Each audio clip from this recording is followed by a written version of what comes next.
السلام علیکم ورحمۃ اللہ وبرکاتہ۔ کس پانی سے وضو اور غسل کرنا درست ہے اور کس پانی سے درست نہیں؟ آسمان سے برسے ہوئے پانی اور ندی، نالے، چشمے اور کنویں، تالاب اور دریاؤں کے پانی سے وضو اور غسل کرنا درست ہے، چاہے میٹھا پانی ہو یا کھارا۔ کسی پھل یا درخت یا پتوں سے نچوڑے ہوئے عرق سے وضو کرنا درست نہیں۔ اسی طرح جو پانی تربوز سے نکلتا ہے اس سے اور گنے وغیرہ کے رس سے وضو اور غسل درست نہیں ہے۔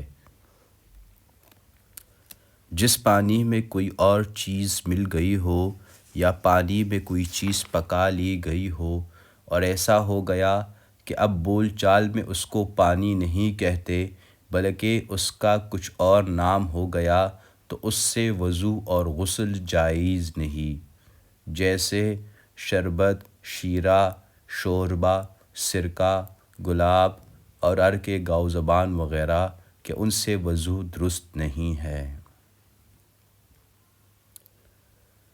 جس پانی میں کوئی پاک چیز پڑ گئی اور پانی کے رنگ یا مزہ یا بو میں کچھ فرق آ گیا، لیکن وہ چیز پانی میں پکائی نہیں گئی، نہ پانی کے پتلے ہونے میں کچھ فرق آیا، جیسے کہ بہتے ہوئے پانی میں کچھ ریت ملی ہوئی ہوتی ہے، یا پانی میں زعفران پڑ گیا ہو اور اس کا بہت خفیف سا رنگ آ گیا، یا صابن پڑ گیا ہو یا اس طرح کی کوئی اور چیز پڑ گئی، تو ان سب صورتوں میں وضو اور غسل درست ہے۔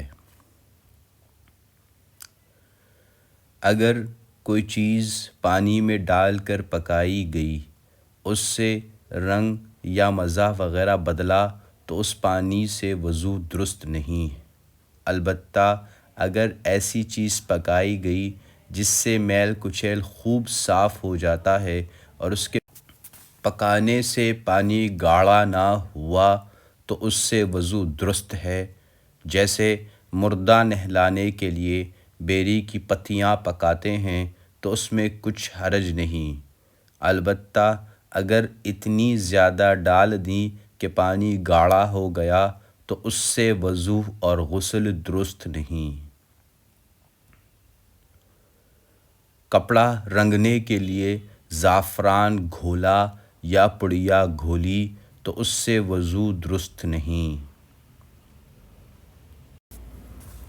جنگل میں کہیں تھوڑا سا پانی ملا تو جب تک اس کی نجاست کا یقین نہ ہو جائے جب تک اس سے وضو کرے۔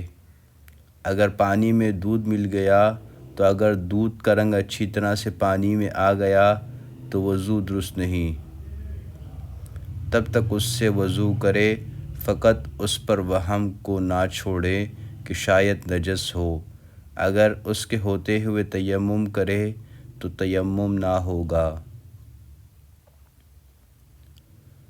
اور اگر دودھ بہت کم تھا کہ رنگ نہیں آیا تو وضو درست نہیں۔ کسی کنویں وغیرہ میں درخت کے پتے گرے اور پانی میں بدبو آنے لگی اور رنگ اور مزہ بھی بدل گیا تو بھی اس سے وضو درست ہے، جب تک کہ پانی اسی طرح پتلا باقی رہے۔ جس پانی میں نجاست پڑ جائے اس سے وضو غسل کچھ بھی درست نہیں، چاہے وہ نجاست تھوڑی ہو یا بہت ہو۔ البتہ اگر بہتا ہوا پانی ہو تو وہ نجاست کے پڑنے سے ناپاک نہیں ہوتا جب تک کہ اس کے رنگ یا مزے یا بو میں فرق نہ آئے، اور جب نجاست کی وجہ سے رنگ یا مزہ بدل گیا یا بو آنے لگی تو بہتا ہوا پانی بھی نجس ہو جائے گا، اس سے وضو درست نہیں۔ اور جو پانی گھاس تھنکے پتے کو بہالا جائے وہ بہتا پانی ہے، چاہے کتنا ہی آہستہ آہستہ بہتا ہو۔ بڑا باری حوض جو 10 ہاتھ لمبا اور 10 ہاتھ چوڑا اور اتنا گہرا ہو کہ اگر چلو سے پانی اٹھائیں تو زمین نہ کھلے، یہ بھی بہتے ہوئے پانی کی مثل ہے۔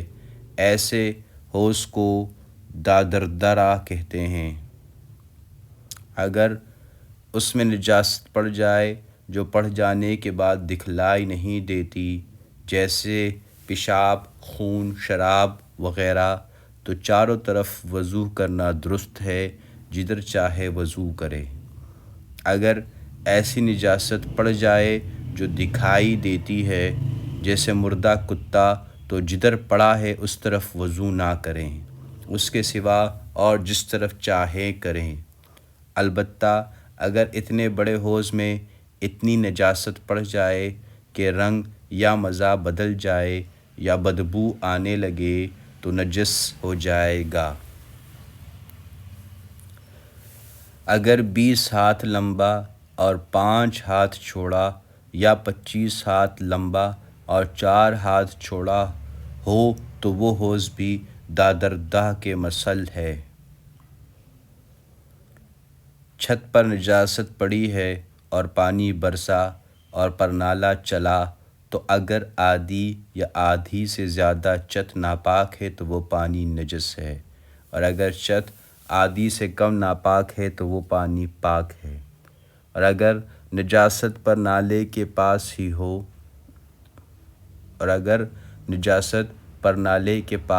ہو اور اتنی ہو کہ سب پانی اس سے مل کر آتا ہو تو وہ پانی نجس ہے۔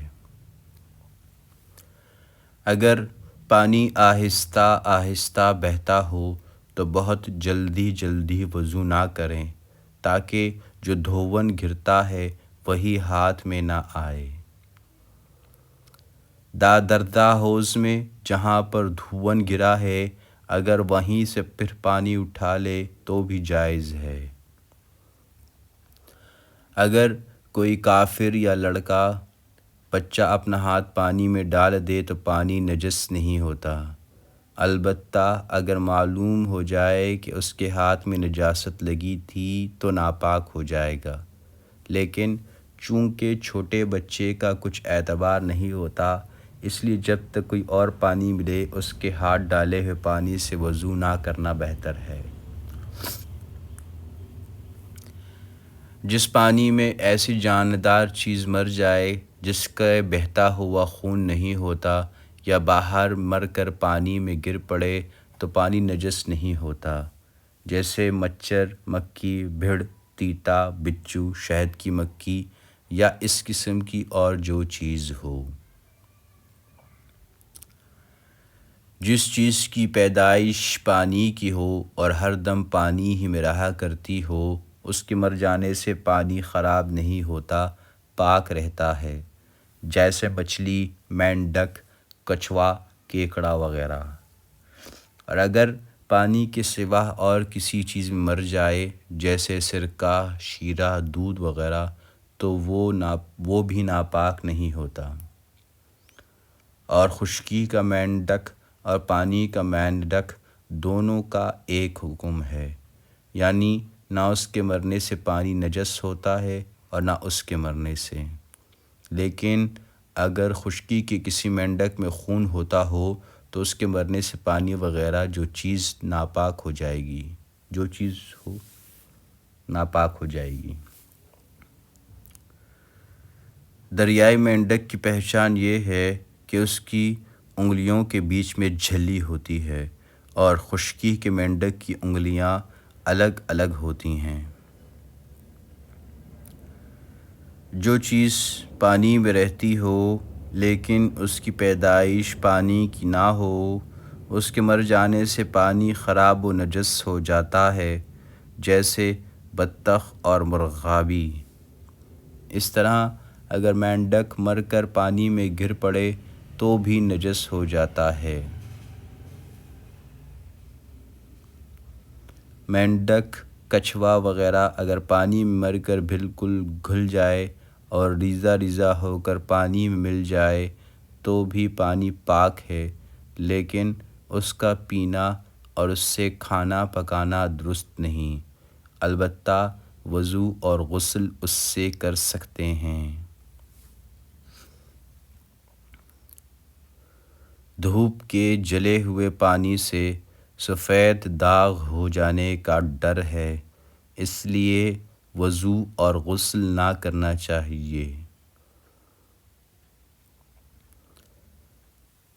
مردار کی کھال کو جب دھوپ میں سکھا ڈالیں یا کچھ دوا وغیرہ لگا کر درست کر لیں کہ پانی مر جائے اور رکھنے سے خراب نہ ہو تو پاک ہو جاتی ہے۔ اس پر نماز پڑھنا درست ہے اور مشک وغیرہ بنا کر اس میں پانی رکھنا بھی درست ہے، لیکن سور کی کھال پاک نہیں ہوتی اور سب کھالیں پاک ہو جاتی ہیں، مگر آدمی کی کھال سے کوئی کام لینا اور برتنا بہت گناہ ہے۔ کتا، بندر، بلی، شیر وغیرہ جن کی کھال بنانے سے پاک ہو جاتی ہے، بسم اللہ کہہ کر ذبح کرنے سے بھی کھال پاک ہو جاتی ہے، چاہے بنائی ہو یا بے بنائی ہو۔ البتہ ذبح کرنے سے ان کا گوشت پاک نہیں ہوتا اور ان کا کھانا بھی درست نہیں۔ مردار کے بال اور سینگ اور ہڈی اور دانت یہ سب چیزیں پاک ہیں، اگر پانی میں پڑ جائیں تو نجس نہ ہوگا، البتہ اگر ہڈی اور دانت وغیرہ پر اس مردار جانور کی کچھ چکنائی وغیرہ لگی ہو تو وہ نجس ہے اور پانی بھی نجس ہو جائے گا۔